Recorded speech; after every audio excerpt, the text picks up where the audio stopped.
The truth about Bitcoin and alternative currencies. The US dollar has been the world's most popular currency for over half a century, but that's starting to change. Our central bank's been meddling with the value of the dollar, and people are looking to replace it with something better. One currency has been making news lately: Bitcoin, a new digital currency. Lots of things have been used as currency throughout history: gold and silver, wheat, seashells, tobacco, salt, paper, and numerous other things. Some currencies have stuck around, lots have died off. But why? What makes some currencies better than others? It's not any government decree, it's their properties. Certain properties are essential to a healthy currency, and if we keep score, the US dollar doesn't look so great, especially in comparison to historical favorites like gold and silver, or to Bitcoin. A sound currency stays valuable over time, has a limited supply, and is easily divisible and portable. If we want to compare currencies head-to-head, we need to understand the importance of these qualities. Imagine that a currency doesn't stay valuable over time. For example, let's say we use bananas as a currency. Well, bananas have a lifespan. They eventually rot. A large store of savings in bananas would eventually turn to mush, and nobody wants to trade rotten fruit with each other. The US dollar doesn't rot, but thanks to the central bank, it's lost about 95% of its purchasing power in the last 100 years.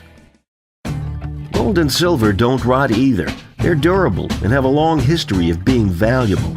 Bitcoin also doesn't degrade over time. The ones and zeros will be the exact same 50 years from now. It's a decentralized currency, not issued by any one institution, which means its value is independent of a government or central bank. As long as people find it valuable, it will stick around. Next, imagine a currency without a limited supply. Let's say we use wooden nickels as a currency. What happens when people start carving their own? If people can easily create more currency for themselves, economic prices become meaningless.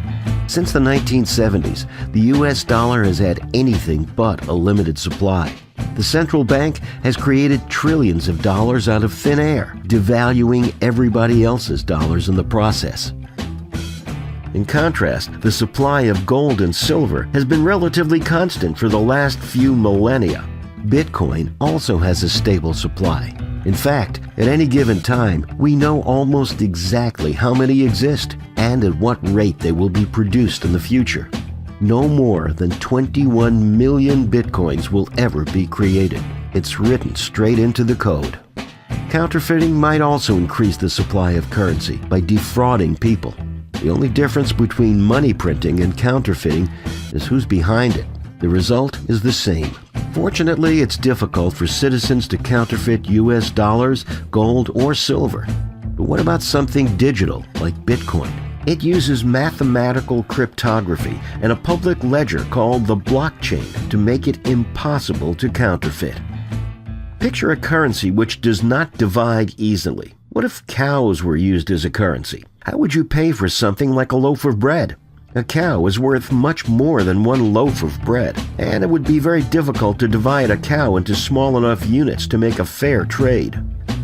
The dollar divides very easily down to the penny. Gold and silver are a little bit more difficult to divide into small quantities. Bitcoins easily divide down to 100 millionth of a Bitcoin. A sound currency must also be portable. Imagine the difficulty of using cinder blocks as currency. The dollar is easily portable.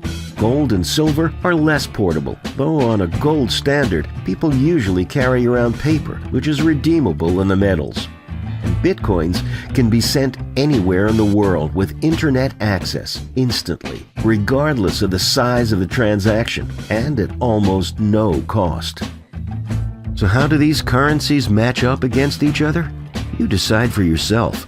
We can't know what the best currency is. We discover it over time. But if central banks keep inflating the money supply and people are free to choose, the US dollar likely can't stand toe-to-toe with its competition.